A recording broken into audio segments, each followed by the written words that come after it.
everyone. I'm Judge Penny Wolfgang. What needs to be done to move plans for the Eastern Hills Mall forward? We'll talk with the Clarence Town Supervisor. Taking to the ice for a hometown cause, plus a preview of our upcoming special with radio legend Sandy Beach. Right here, right now, on The Big Picture.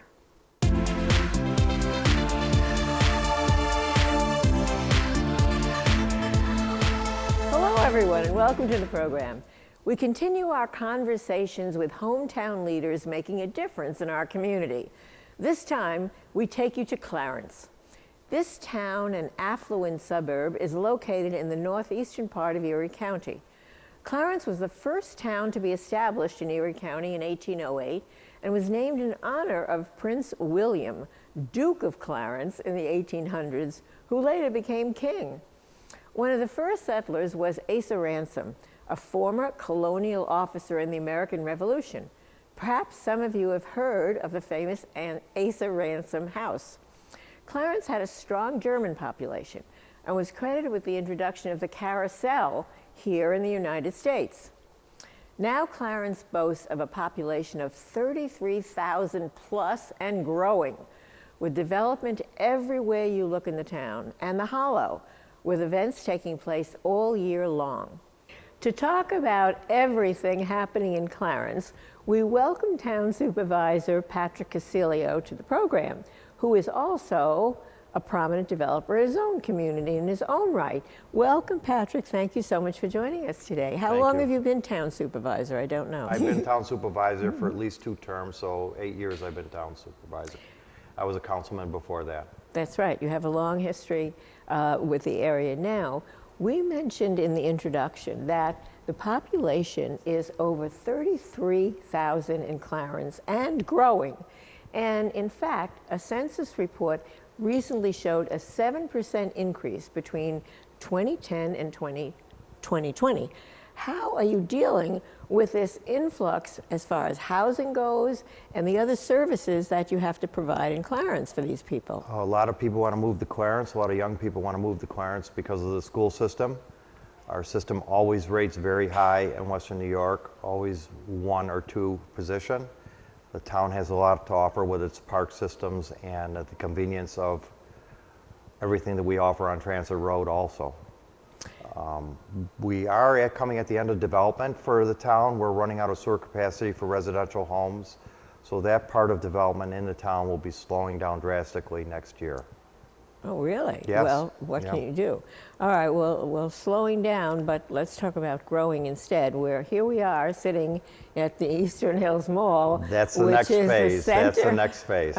So now they have plans, we hear, for additional. There'll be housing, there'll be store or merchants, there'll be a town park, there'll be all kinds of improvements. So first, the big question is, how are you going to handle this? Because I've heard you talking about the fact that the infrastructure is built in the 1970s and it needs to be updated to go along with all of these improvements. Watching the trend of failing malls across the country and knowing that, especially down south, there was legislation put in to turn the malls into living centers. The town of Clarence changed their codes about 4 years ago, making it possible to have a living center here. We didn't want this to become a giant used car lot or warehouse facility, knowing that malls in the outright were hard to support.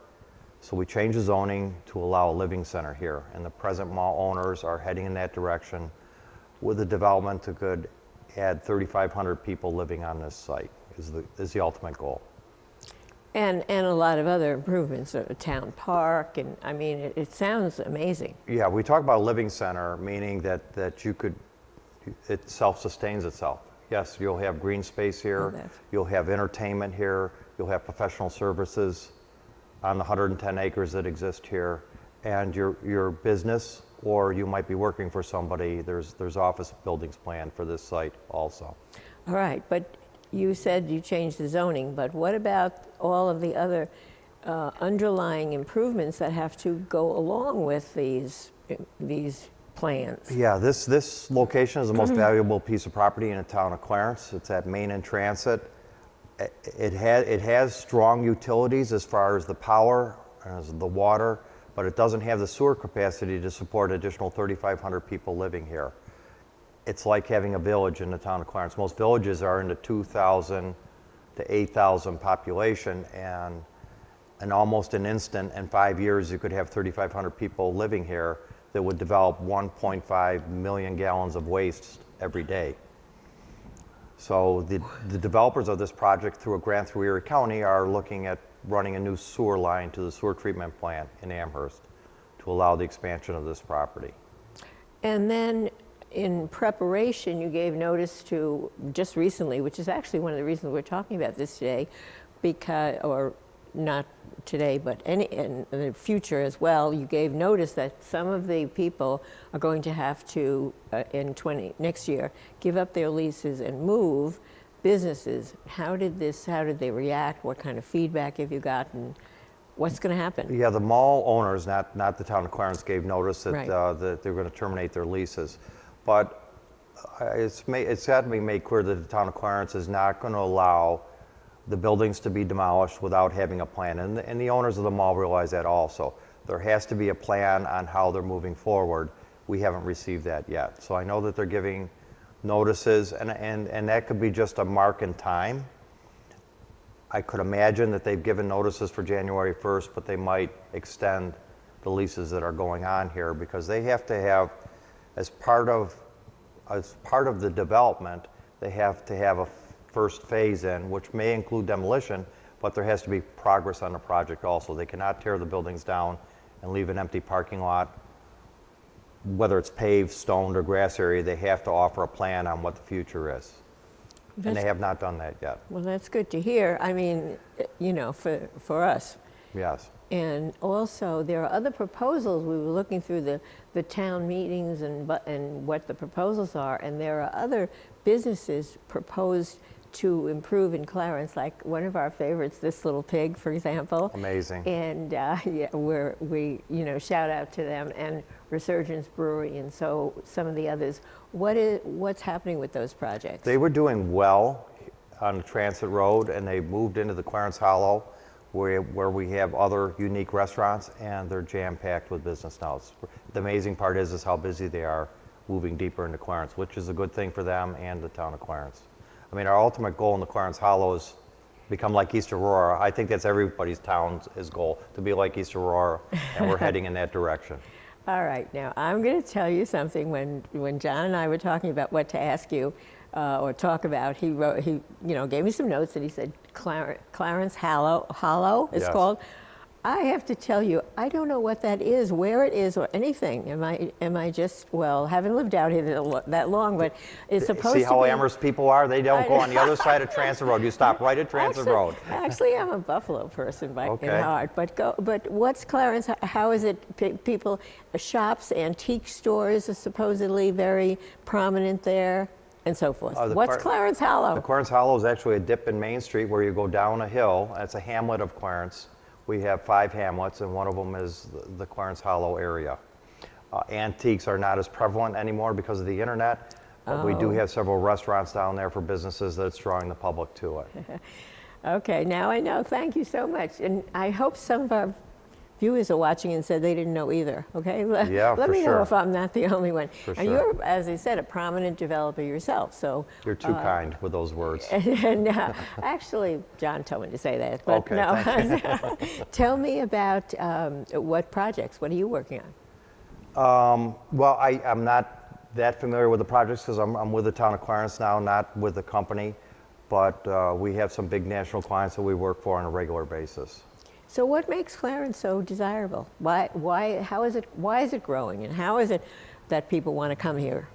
Well, I mentioned the school system. I mentioned the parks that we have to offer. Obviously, we have newer neighborhoods going up, so there's a draw for young people to establish the rest of their lives in the town of Clarence. For the Living Center, when it becomes established, we expect young professionals to be in here, and seniors that get tired of cutting grass, they'll want to live in a complex like this when it's completed. I can understand that. I can go along with that. What about school? They recently had a school budget passed. Yes. Does that mean taxes are going up in Clarence? You know, our school system, because of the property values have been going up, I've been lowering our town taxes or tax rate every budget time. I'm at 74 cents a thousand. And the Clarence School District has been lowering their rates also. They're at about $14 a thousand compared to Amherst, which is at $18 a thousand. So, I mean, all school taxes are high, but I think the town of Clarence and Clarence School System's taxes are very reasonable. Now, I wouldn't have asked you that if I knew you were going to say something bad about Amherst, as you already pointed out, but okay. So now, what's happening? I don't understand the $4 difference. If you want to go down that road, I don't understand the $4 difference in very similar towns. How can there be a $4 difference and the towns are almost identical? Obviously, Amherst is a lot bigger. You'd think they'd have even a more competitive tax rate. We talked to Brian recently, and we're not going to get him back and ask him that question, but I'll tell you that. So what's Brian Culper is a very capable supervisor, and in his private life, he's helped develop the master plan for the town of Clarence. He's a professional planner, and before he even became town supervisor, he helped us with our master plan. And I will say too that we've talked about sewer capacity for the development of this project. You know, the town of Amherst is working on the Boulevard Mall and has the same problem. Yes. Of getting, all of a sudden you have thousands of people living at one location, of getting Boulevard Mall capacity improved also. So he'll have to be running similar new piping to go ahead with that project too. Yeah, obviously, it's a similar situation with Yes. with all malls, as we pointed out, across the country are going through the same thing. Yep. What's happening? A lot is happening in Clarence in the next, in the good weather and in the future. Why should people, what can they look forward to? Why should they come and visit and go to Clarence? We have many summer events going on, and in 2 weeks we're having Taste of Clarence, where we have thousands of cars. It's a big car show, and we have thousands of cars come to it, classic cars, and we have 21 restaurants participating in a tasting event also. What is the famous something that you, chowder? Is it chowder? No lobster. We don't do lobsters anymore. There's some kind of something famous that people come for all the time. Clarence Center Labor Day Fair is famous for their chowder. Well, that's what I'm And asking. that's coming up on Labor See, Day. I I mentioned lobster. The Clarence Rotary Club for 25 years would have Lobster Fest, all you can eat, for around $100, and that was a very successful event also. Yeah, I guess we don't have that anymore. Well, the Rotarians, a lot of them are my age, and it gets tough cooking 3,000 lobsters within an hour. So that's why we're really backing off, just because we're not getting any younger. But kind of like the Jolly Boys in Amherst and Old Homes. They're all we just they're all talked to. getting up there in age too, if you haven't noticed. They They all look like me. we didn't notice that part, but we just talked to them during their old home days. So now we can look forward to coming to Clarence for yours is Labor Day. Labor Day is huge. It's a 4-day event, and it's always well attended. And it's good weather, I hope. And we hope for good weather. Okay, all we right. hope for good weather, yes. Well, Clarence Town Supervisor Patrick Casilio, we thank you so much for giving us the big picture about Clarence and for spending some time with us and for telling what's happening in Clarence. Remember, you can find out more online at 4.erie.gov/Clarence. You can tell I'm reading that, right? Thank you. Okay, we'll be right back.